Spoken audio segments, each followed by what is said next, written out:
G'day folks, welcome back to the channel for the start of episode number 34 of our dual-wielding Acid Dervish, where we're here to finish the game. Officially finishing the base game in this episode, and maybe we'll luck out and have the Logorrian kill actually be level 100 as well.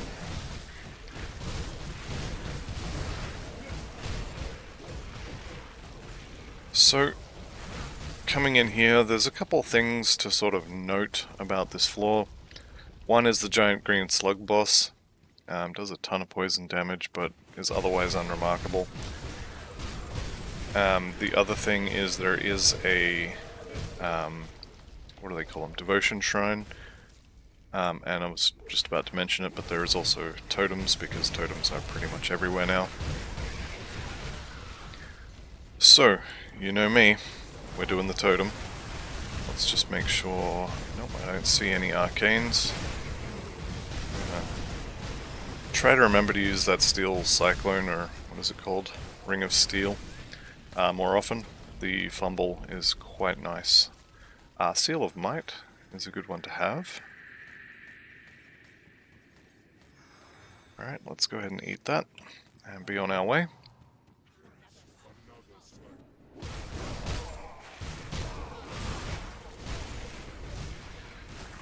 More iron bits is always good.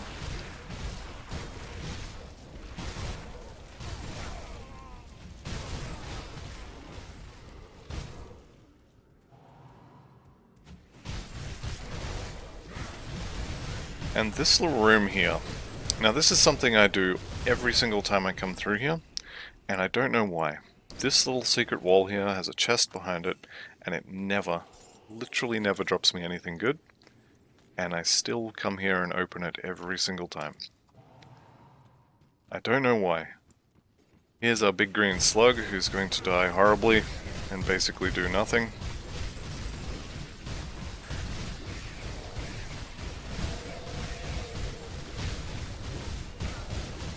So Ascension is gone now. We are standing in poison. It's definitely time to get out of that. There we go. Let's grab the bits and be on our way. So you can see there on the map the Devotion Shrine just showed up. We'll head that way. Looks like we don't have a choice anyway, but I believe that one is a fight, so we are going to, yeah, we're going to do the fight.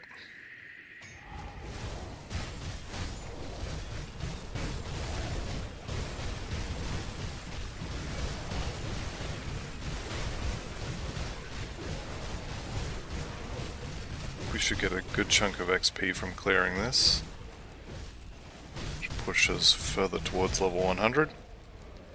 Not amazing, but more than nothing, which is nice.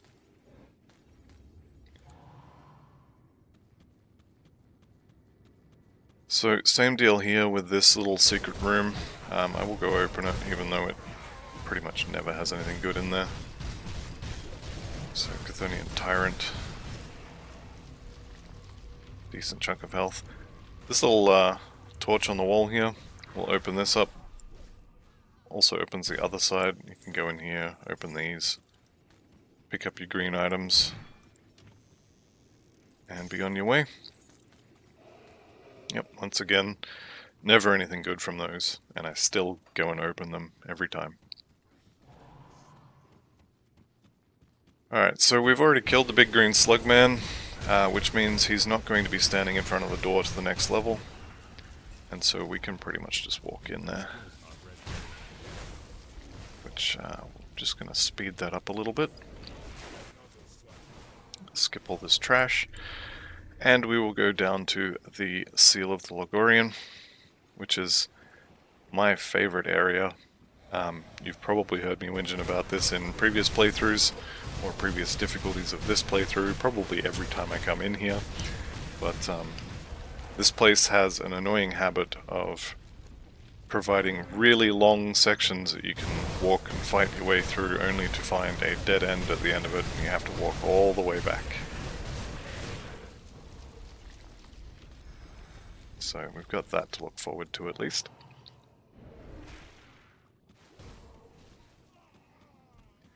Alright, we just hit Revered with Barrowhome,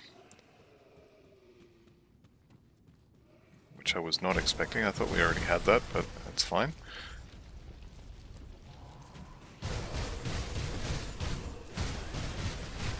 Okay, so normally here, I try to go north, and it'll let me in to this room, and the next room, and maybe one after that, and then... yeah, here it is. There's a nice little dead end there. The one time that's open, it's like all my Christmases have come at once. But it's very rarely actually open. And you would think I would remember that and not go down that path. But what if it's open this time?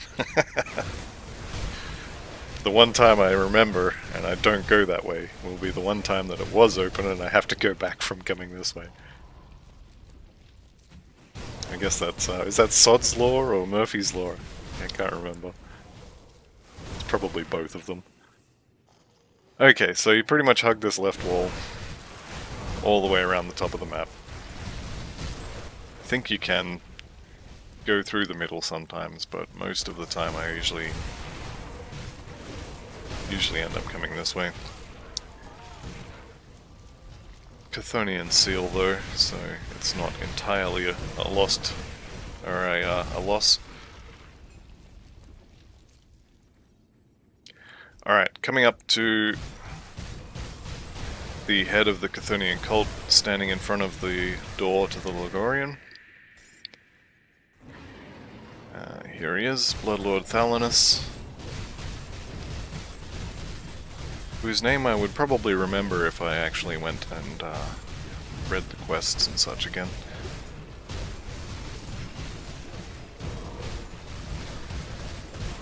Okay, that's the end of him. And halfway towards the end of me. I am going to duck back to town and get some royal jelly potions. I think this is generally not required. The Logorrian doesn't really have any teeth, although patch 1.1.8.9 or 9.8, whichever one it is, did specifically call out buffing the Logorrian, so I am definitely going to use them this time. It's just good practice in general for fighting bosses, but previously I hadn't needed to do it, and this time... health regen, health regen, health regen, okay. This time I am... I'm not sure how much they buffed it, basically. So, I'm just gonna overcap some resistances by a little bit more. I think 40 and 60... you know what? We're not gonna have these for anything else. May as well use them. Where's the poison one? There it is. Okay, I don't think any of the rest of these really matter. Yep, that's good. Yeah, I don't think this is necessary, but I haven't fought him since the patch, so it may be necessary. They may have beefed him up a fair bit. But as I was saying, regardless, it's good practice to use these potions, and if you're not going to use them for act bosses, then, you know, when are you going to use them?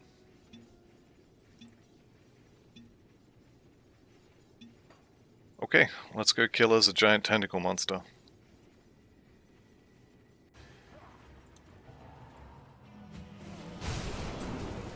So we're watching for his mouth to open up and spew that green stuff all over us that I was supposed to dodge. Okay, his mouth is now green. I'm supposed to run away from that stuff. I don't know if you need to. It seems like whatever buff they gave him probably wasn't enough.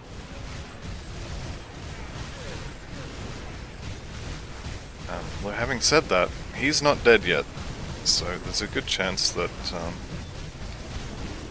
it was enough, and I'm just waiting to die here.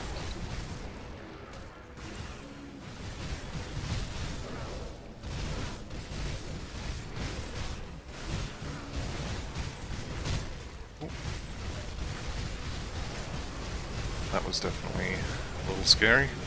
Alright, I'm using Ascension when he pukes that out. That appears to be enough to kind of counteract it, but I am watching my health bar as well. That was a little scary. Maybe I shouldn't have been quite so blasé about it. Alright, so we finished the fight 2 or 3 times, dropping below half. So that's it. That is the end of the Logorrian. That is a decent ring from memory. That is not the ring I thought it was, but still decent. And let's see what was in his last chest over here.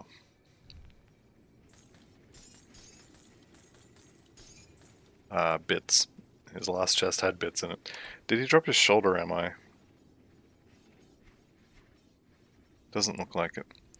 He does have a shoulder monster infrequent that is decently good as well. From memory, it has a bunch of physical resistances on it. Okay, well, that's the end of Act 4. So let's go ahead and start up Ashes. Ashes of Malmouth. See if we get to level 100 here. One more quest turn in or to do it. We did get a very nice belt there. Pack of Deadly Means.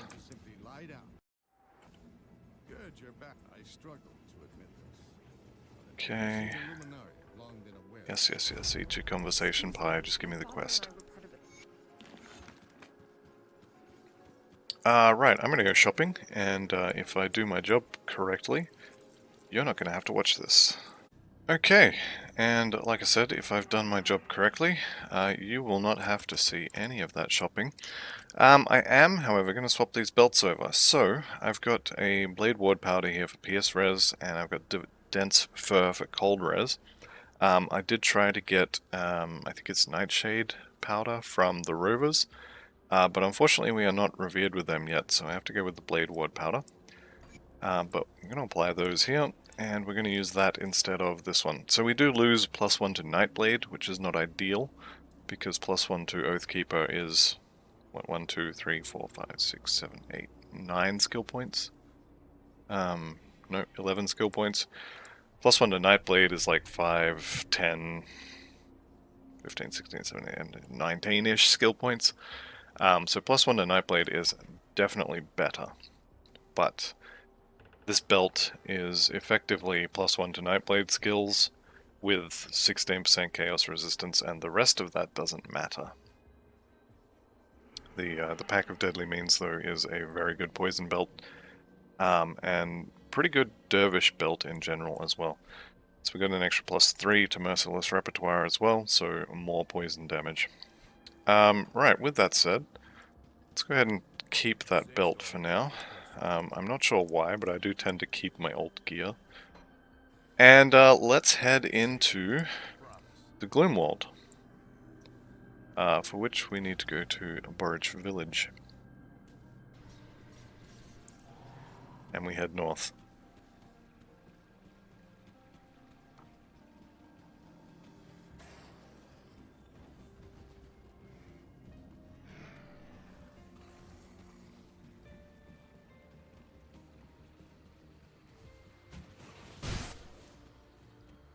So we're going to skip all that. I am going to go do that totem though, just because totem. I've lost buffs somewhere?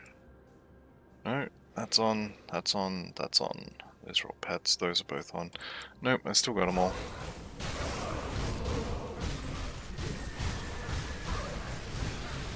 Okay, reflecting is not ideal. Covering the screen in loot is also not ideal.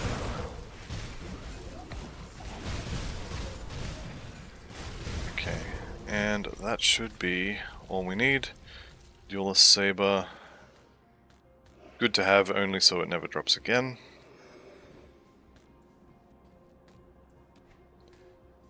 Okay. And of course the road is blocked, somehow still burning. Apparently their tires are made of something that never stops burning. Maybe it's peanut oil or something like that. Okay, we don't need to kill all that. Okay, Aether Barrier has been purged. Where's old mate? Here he is. Dralgar, the Keeper of Burridge. Don't know what he's keeping it from. There's a whole bunch of ethereal rubbish on the other side of that barrier.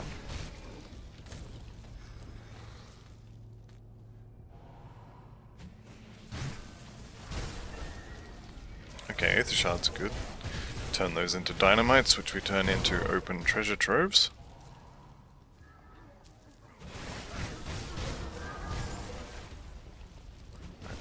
This guy right here. Okay, so we're coming up on my favorite farming area in the game, by far, which is the Gloomwald. Now, once you get here, and we're going to hit 100 pretty much any second now, but once you get here, once you're level 100 or close to it, this is where I recommend you stop. If you're playing on hardcore, I definitely recommend you stop here, and you just do a bunch of farming. Now, I'm going to run you through the farming route that I use, because I'm going to do it, since we're in the area. And what I recommend is you do this farming route until you have your endgame set, or at least most of it. Because the power boost from getting a full set at level 100 is actually kind of silly. Since you're not playing a Death Knight, you actually have to get to the level you can wear it before you can farm it. Let's just get rid of these, since we are in the area. Right, so one thing I will say about this area is Chupacabra lives here, and this build is not strong enough to take on Chupacabra at the moment. So if I see him, I will immediately turn around and go the other way. For now, I would say this build is far too squishy to take on Chupacabra, although the majority of his damage is bleeding, and we do have a decent amount of that. So, the farming route. Come here. Get this particular treasure trove. It's good that it's here this time. Also, the totem is here this time, so I can show it. But if they're not here, I will show you where else they are as well.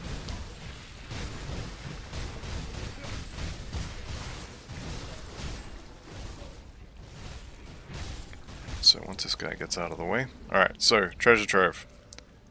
Open. Treasure troves are really good for blueprints. It's not going to drop one this time, is it? No. If you're missing blueprints, treasure troves are I won't say they're the best way to get them, but they are a very good way of getting them. If this is your first character, maybe it's your first hardcore character, but, you know, first character in general, then treasure troves are where you're going to get the majority of your blueprints from. This totem here, so basically the farming route is up here, hug this wall, treasure trove, totem. They may not be here, they may be in a different area that I will show, because I'm going to be heading that way anyway. But if they are here, this one I believe is never ancient, so you won't have to worry about the big scary totems. And as you can see, drops a decent amount of purples and blueprints as well. I think that was Forsaken, sorry. But Seal of the Night, cold damage, chill spikes, pretty good. When we get two, that must have been the purple I was looking at. This particular armor is, yeah, not great. I've been doing this without my pets, which means I've also been doing it without my resistance shred because that's on the blade spirits. So that was very silly. That would have been when I swapped the belt over.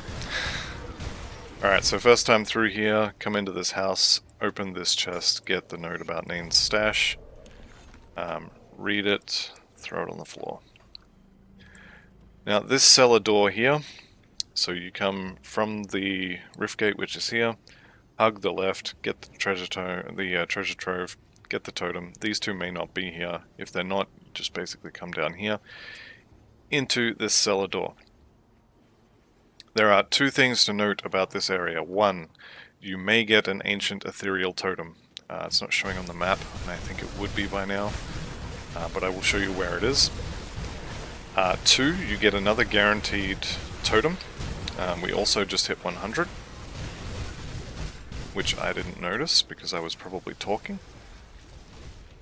Or it was the totem, but either way, congratulations, we are level 100. So treasure trove can be here, and I'll show you the other place it can be as well, but just here. Mythical Cowl of the Blind Assassin. Sounds good. Let's go ahead and eat that. So treasure trove here can also be a totem just here. I believe it's always an ancient aether totem, but regardless, totem here. And the other thing you need to be wary of, and by wary I mean probably you should be scared of, is there's a boss in here who goes by the name of Avarice something or other. She spawns on this platform. There she is, Avarice Marrowill. She's very dangerous, so do be careful of her. She will eat your lunch, and hopefully I can kill this arcane guy before he strips all my buffs. I'm actually just gonna straight up run away from her. I have had hardcore deaths from that boss. Clear out all of her ads and then just try and kill her, and then all of a sudden I'm dead and I don't know why. So, the other treasure trove location is here. If you don't get the totem in here, it's in a complete separate zone, which I can show you.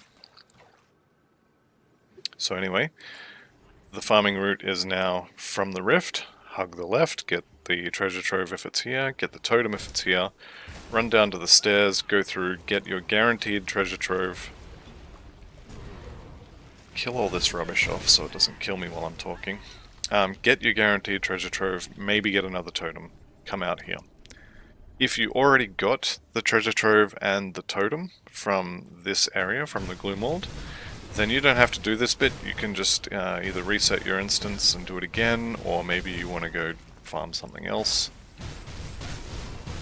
But you're done with this part of the farming if you already got your treasure trove and your totem from this area.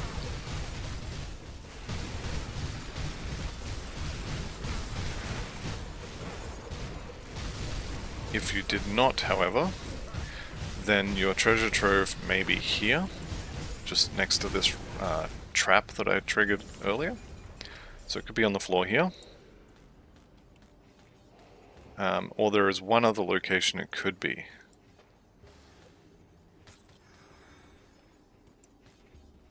So, next to this shrine, you could have a treasure trove.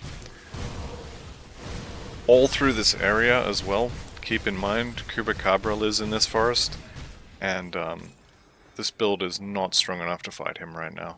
I would be very surprised if you could do it. There may also be the totem here. So because we had it here, it's not going to be here, but next to this tree. This area here is also somewhat dangerous. I have had spawns here where I've had a pack of 3 elites, so star Wendigos, with this guy here, Pakla. Pakla's not super scary, but when he has 3 friends with him, who are all bosses, he can be a little bit scary. The final location the treasure trove can be is right here, so do be aware if you're coming here. This area here, specifically just right here, is a common spawning area for multiple elites at the same time, and also can have Pakla there. So the worst I've seen, and fortunately it happened on my death knight and I just kind of shrugged and killed them, but the worst I've seen is 3 elites and Pakla right there all at the same time. I'm just gonna grab what's-her-face's dad here. No, don't suit yourself. get through the rift gate. Okay. If you haven't found the totem by now, it's going to be up this way. And I'm going to take a quick detour to that star on the map and get Nane's stash. Because it is an exalted chest, that means we get a guaranteed blue. Potentially something better. Please, game. Okay, Mark of Broken Oaths. Yeah, no.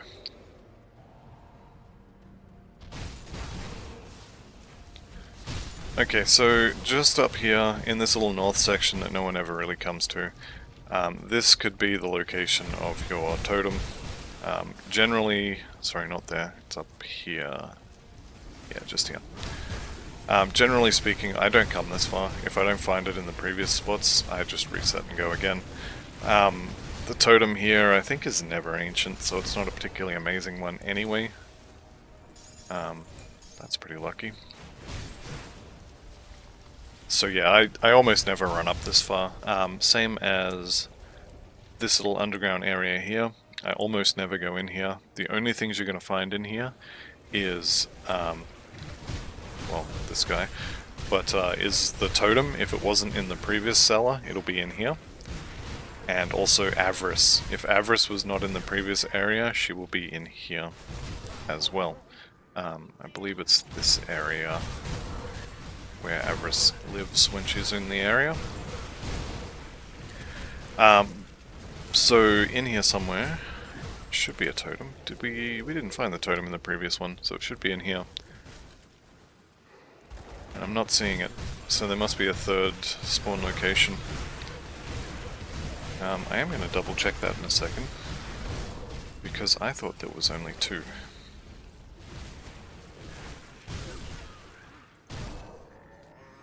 Alright, so let's just jump onto Grim Tools for a second here. Let's go to the Gloomwald, then we'll go into the Decrepit Cellar, and we'll click on the totem. There are two places this totem could be. And one of them is right here. There should be a totem here, because we did not see it in the Decrepit Cellar. So I guess that means there's a chance that you just don't get a totem. So this is the first time I've actually been to both locations and there hasn't been a totem there. I was unaware that that could actually happen, so there you go. Today I learned as well. And as long as we're going to be level 100, I should probably spend that last point. Right. So yeah, Avarice and a potential totem in here. Like I said, I almost never come here. When I'm farming, I'll run around here, I'll get the tome and the totem if they're here, sorry, the treasure trove and the totem if they're here. Then I'll run through here, I'll come through the Decrepit Cellar. There'll be a guaranteed treasure trove, you get one every time, and also a chance at the totem. I'll come out here, I'll run up here, get the treasure trove if it wasn't already there, totem if it wasn't already found, treasure trove if it wasn't already found, and then I leave. I never bother running up here. I think I've done that Decrepit Cellar like maybe 2 or 3 times. I don't think it's really worth doing.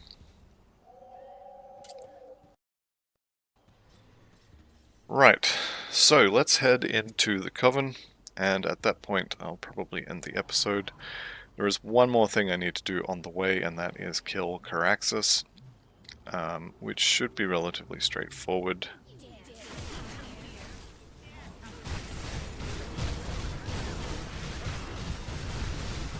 Older Emberclaw, I swear we just killed him in that second cellar. Anyway, maybe it was his brother. So, rotting stumps. When you see a rotting stump, do click on it. The Ugden flowers that you get out of most of them are one of those lovely crafting materials where you don't need them until you all of a sudden need 300 of them. If you're building, for example, a Cadence Death Knight using Aether damage, then you're going to want a conduit, and conduits use a lot of those things. I think it's 4 Ugden blooms per attempt, and then you have like a 1 in 11 attempt to get the conduit you want, and then you have to get the damage type you want, and yeah, it's a mess. It took me, I think, 27 attempts, so 100 and what's that? 108 Ugden blooms to get just the first Aether Cadence conversion conduit for my Death Knight. So if you need something specific like that, you're going to use a ton of them, and there's other crafting things as well that will use them. So like I said, it's one of those lovely crafting materials where you don't need any until you need all of them. Right, so here's Carax's Foul. We're just going to kill him. Should be relatively straightforward, should be able to just face tank him. Although he may put some goop on the floor if we don't kill him fast enough. Looks like it's fine. And then we just walk out the way we came in. This particular zone is kind of like a loop in a figure 8 kind of thing, where this is the bottom of the 8. So you can go around and kill stuff on the way out if you wish. This ornate strongbox is a trap. So all this rubbish will jump out of the ground at you. Usually it's a lot more trap of a trap, if that makes sense. There's usually a lot more stuff and it kind of locks you into that little corner until you kill it, because there's so many bodies in the way. Right, so let's head on through to the Coven. As I said, being level 100, this is usually where I would recommend stopping. I will continue this playthrough most likely through Ashes, and then I'll probably do Forgotten Gods, but I think I will farm the set at least before then. Just because it's almost... You'd have to be running past things, not killing them, to get to this point and not be level 100. At which point, I definitely recommend not doing Ashes of Malmouth with leveling gear. You probably can do it, but going into Ultimate Ashes, where there is so much rubbish on the floor, it's basically asking to be killed. So I'm not going to do it. I don't recommend you do it either. So that little farming route I just showed you there will get you all the gear you need. Okay, and with the magic of editing, I'm cutting all that waffling I did at the end out so you don't have to listen to it, and we will come back to it in the next episode because this one's getting a little bit long. So thank you all very much for listening. Hope you enjoyed it, and I'll see you all in the next video. Bye for now.